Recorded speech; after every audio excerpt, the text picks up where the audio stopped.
You can grow taller at any age. But how? It's because your bones can change. You don't believe me?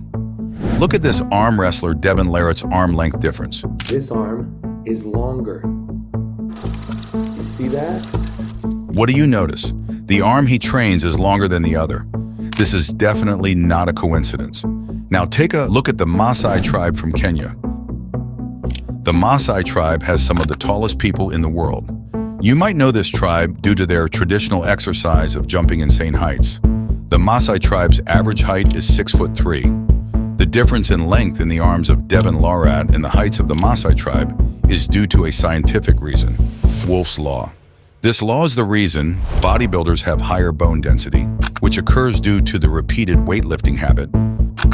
In 1892, German surgeon Julius Wolff stated that bone in a healthy animal will adapt to the loads under which it is placed. So that means if you lift really heavy weights, your bones would become more dense to aid this stress. Our height growth occurs due to stress or stimuli. This can be two types of stress, hormonal stress and mechanical stress. This video is completely about mechanical stress and how we can use it to grow taller. Devin Larratt's arm length difference is due to the repeated training of only the longer arm. But how do we apply this to grow taller? Microfractures. When we apply the right stimuli to our legs, they will grow vertically and longer. But how to do this? Your bones remodel themselves to help the stress you apply.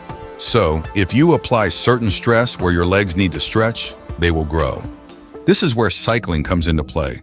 Look at the Netherlands. It has some of the tallest people, and also cycling is extremely common here. So how do we use this to grow taller? When we repeatedly cycle by stretching our legs, our bones get signaled to remodel itself to help cycle easier by lengthening the leg. This is similar to why giraffes have insanely long necks and limbs. It's because they eat leaves which are at the top of the tree. Over time, they get accustomed to this, and their bones get remodeled to help the habit, thus growing their necks and limbs. This is Wolff's law, which supports evolution. But how to cycle optimally for height growth? It's simple, really. Start by increasing the seat height so that at the bottom of the pedal, your legs are straight and stretched, not bent. Now cycle every day using this height. After a week, increase the seat height by 1/4 inch so that your bones have a reason to get longer. Do this consistently, and you'll see changes in 3 to 4 months. A study was conducted regarding the increase in saddle heights in bicycles over time. This study showed that extension of saddle height leads to the extension of joints, mainly the hip, knee, and ankle. Another thing noticed was the muscles get stretched during cycling. When muscles get stretched, they usually revert to their original position.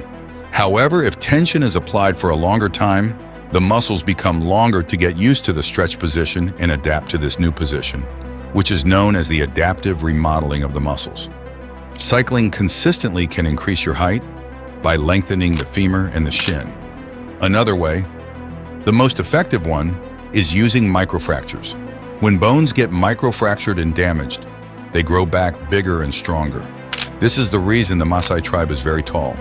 The repeated vertical jumps microfracture the shin, which then grows back bigger and thus longer. But however, only jumping will not give you the best results. You have to combine it with stretching the bone. Let me explain. Imagine your bones are microfractured and need to grow, but you're standing. Your body applies force on the shin downwards due to gravity. This causes the bone to grow wider and not longer. But how do we achieve vertical growth?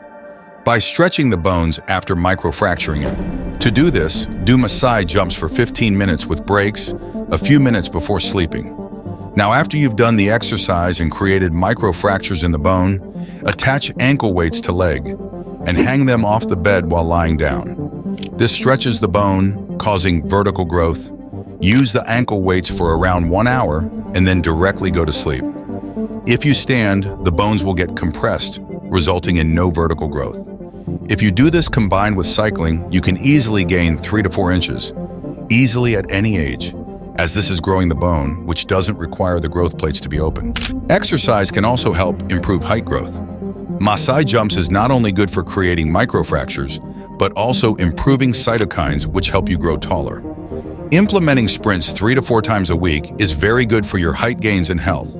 Sprinting increases growth hormone, testosterone, and IGF-1. Do 5 sets of sprints of 20 seconds each, and make sure to speed up towards the end. Lifting weights can also be very good for you. Do deadlifts and squats, which improves your hormones and also gives you good posture. A hack to increase height directly is a lot of sunlight exposure. The reason the Maasai tribe are so tall is because they get sunlight exposure all the time, coupled with a lot of red meat and raw dairy. Supplementing on boron can be extremely beneficial. Boron is a trace mineral found in foods like prunes and black raisins, which directly increases height growth. Boron also increases the absorption of calcium and magnesium and directly improves bone health, which is vital as we are growing our bones longer. Take 6 milligrams of boron every day for a month, then take 3 milligrams every day. Boron directly increases free testosterone and DHT. Optimizing your DHT not only increases your height, but also improves facial structure by making you more dimorphic, increasing muscular growth, getting a deeper voice. However, if you are looking for results by applying mechanical stress, it is necessary to get good recovery and manage your hormones. For recovery, you will need to consume only clean sources of food. Completely eliminate polyunsaturated fats like seed oils. Only consume coconut oil, grass-fed butter, olive oil, and tallow. If you want to grow taller, you have to optimize your hormones and be lean. You cannot grow tall if you aren't shredded, because having more fat increases aromatase, which converts testosterone into estrogen. Estrogen closes your growth plates and is also bad for testosterone levels. We know how to increase length in our legs, but what about our upper body? Because we cannot apply any mechanical stress to our spines, we cannot stimulate it physically to grow taller. But however, we can optimize hormones like dihydrotestosterone, testosterone, and IGF-1. Watch my previous video on hormone optimization if you want to grow taller efficiently. If you want to maximize the height in your spine from the hormonal stress, you need to have good posture. Take a look at this interesting phenomenon. When astronauts go above the atmosphere with no gravity, their height increases by 2 to 3 inches.